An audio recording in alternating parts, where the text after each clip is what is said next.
আপনার যদি পুত্র সন্তান চাওয়ার চাহিদা থাকে কিংবা ইচ্ছে থাকে, ছোট্ট একখানা দোয়া আছে, এই দোয়া যদি বেশি বেশি প্রত্যেক নামাজের মোনাজাতে পাঠ করেন, একদম ছোট একখানা দোয়া যদি পাঠ করেন, ইনশাআল্লাহুল আজিজ এই দোয়ার বরকতে আপনার পুত্র সন্তান হবেই হবে এবং সুপুত্র সন্তান হবে, নেককার সন্তান হবে ইনশাআল্লাহ।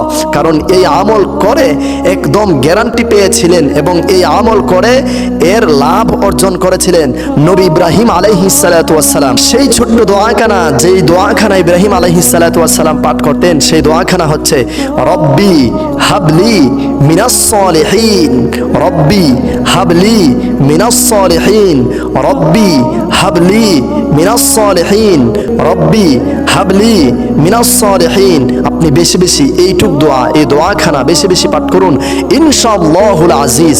আপনি আশা রাখেন, আল্লাহর প্রতি আপনার বিশ্বাস রাখেন, দেখবেন ইনশাআল্লাহ আল্লাহ রব্বুল আলামিন আপনাকে সুপুত্র সন্তান দান করবেন এবং এই সুপুত্র সন্তানের অধিকারী আপনি হয়ে যাবেন ইনশাআল্লাহ।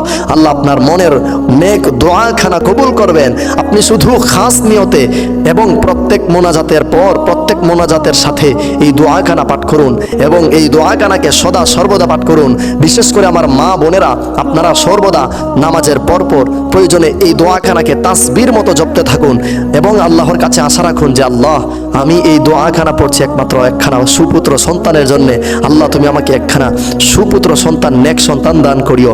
দেখবেন ইনশাআল্লাহুল আজিজ, ইনশাআল্লাহ, ইনশাআল্লাহ মানে আল্লাহর উপর ভরসা, ইনশাআল্লাহ দেখবেন আল্লাহ রব্বুল আলামিন অবশ্যই আপনাকে সুপুত্র, নেককার একজন নেক সন্তান, পুত্র সন্তান দান করবেন ইনশাআল্লাহ। আমার প্রিয় ইমানদার ভাই বোনেরা, আপনারা নিজেরা আমল করুন এবং অন্য ভাই বোনদেরকে এই আমল কানা করার সুযোগ করে দিবেন। তারাও যেন তাদের নিজের মনের দুঃখ বেদনাগুলো দূরীভূত করে একটুখানি সুখের ছায়া দেখতে পারে। আমার ইমানদার ভাই বোনেরা, ভিডিওটি বেশি পরিমাণে ঝড়ের গতিতে শেয়ার করে ছড়িয়ে দিন। আসসালামু আলাইকুম ওয়া রাহমাতুল্লাহ।